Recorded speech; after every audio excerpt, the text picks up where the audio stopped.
Kerala academy for skills എക്സലൻസും KASE national skill development കോർപ്പറേഷനും Kochi metro rail ലിമിറ്റഡും ചേർന്ന് നടപ്പാക്കുന്ന പദ്ധതിയായ institute of metro and rail technology Ernakulam Kalamassery സ്ഥാപിക്കും.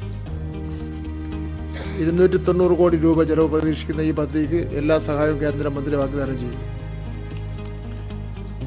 IMRT സമയബന്ധമായി സ്ഥാപിക്കുന്നതിന് പ്രവർത്തനങ്ങൾ ഊർജിതപ്പെടുത്തുമെന്നും യോഗത്തിൽ കേന്ദ്രമന്ത്രി ഉറപ്പു നൽകി. തിരുവനന്തപുരത്തും എറണാകുളത്തും ഇന്ത്യൻ ഇൻസ്റ്റിറ്റ്യൂട്ട് ഓഫ് ഫോറിൻ ലാംഗ്വേജസിൻ്റെ 2 കേന്ദ്രങ്ങൾ സ്ഥാപിക്കാമെന്ന് ഉറപ്പു നൽകി.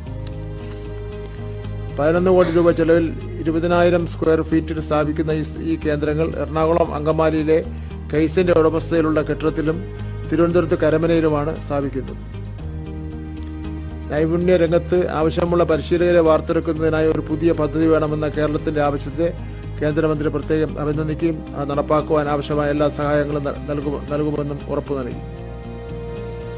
കേരളത്തിൻ്റെ നൈപുണ്യ വികസന പ്രവർത്തനങ്ങളെ നേരിൽ കണ്ട് മനസ്സിലാക്കുന്നതിന് ജൂലൈ കേരളത്തിൽ എത്തിച്ചേരുമെന്ന് ബഹുമാനപ്പെട്ട കേന്ദ്രമന്ത്രി ഉറപ്പു നൽകിയിട്ടുണ്ട്.